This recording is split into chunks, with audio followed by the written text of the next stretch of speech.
Hi guys, it's Nina from VR Focus and I'm joined by Piotr Baczynski, CEO of Immersion. So you guys do lots of virtual reality, you do lots of augmented reality now as well. There must be a huge upsurge of people who want to play augmented reality video games. It's like the next big thing, right? Yep. So what is the most excited AR game that you guys are working on right now? I would say that the biggest and most exciting AR project that we are working right now is our game called the Ancients, and it's a augmented reality real-time strategy game where you basically control those huge entities, giant humanoid beings that came out of the sea, and those giant beings have this sort of symbiosis with their tribes, people who are believing in them and praying to them, and they're giving them strength. So you are controlling your ancient, and you're controlling your fleet, and you are fighting with monsters. You're trying to conquer the world.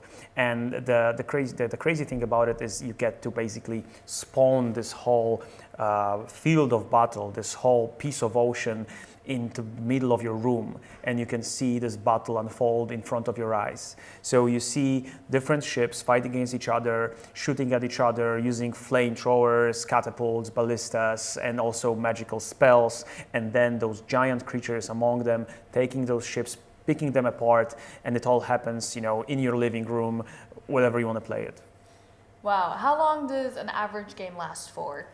Well, since it might be quite tiring to have the phone or tablet in your hands, we try to make those single battles as short as possible. And also, the interesting thing about the game is that you get to play it in AR or on a normal smartphone. So you can just take the decision that take a bit longer, like composing your fleet, buying your upgrades, getting new spells. You can do it just on your phone, and then you turn into AR, you create the battlefield, and then you have a battle that lasts about a minute or two. Fantastic. So do you control sort of those ancient entities that walk in the oceans, or? Yeah, you can summon them. They are extremely powerful, but you also, you have to have enough energy, enough prestige, enough mana to support their existence. And those creatures are based on amazing art by Jakub Różalski, who is our partner, our concept artist in this. And every single ancient is a different entity binded with a different element.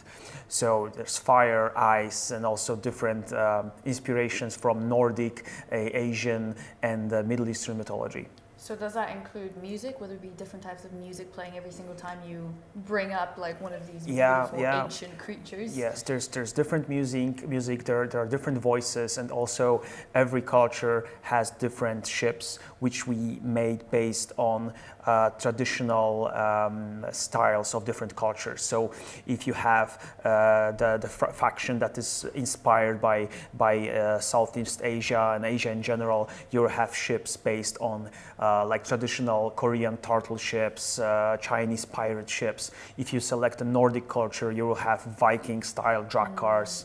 If you select the culture that is mostly based on Middle Eastern influence, you'll have like all old Arabian or Eastern Roman Empire-style galleys, triremes with flamethrowers, Greek fire, this kind of stuff. Are you able to play with your friends as well? Is it like a multiplayer experience, or do you play against the AI? At the beginning, you will play against the AI. You will create your empire and fight with different enemies. But the next stage will be adding multiplayer and combat between different players. And when is the game roughly coming out? Well, we plan to release it the first quarter 2018. Where do we find out more information about the game? Our website, immersion.pl. Fantastic. And head over to vrfocus.com if you want to find out more about the game. And I will see you there.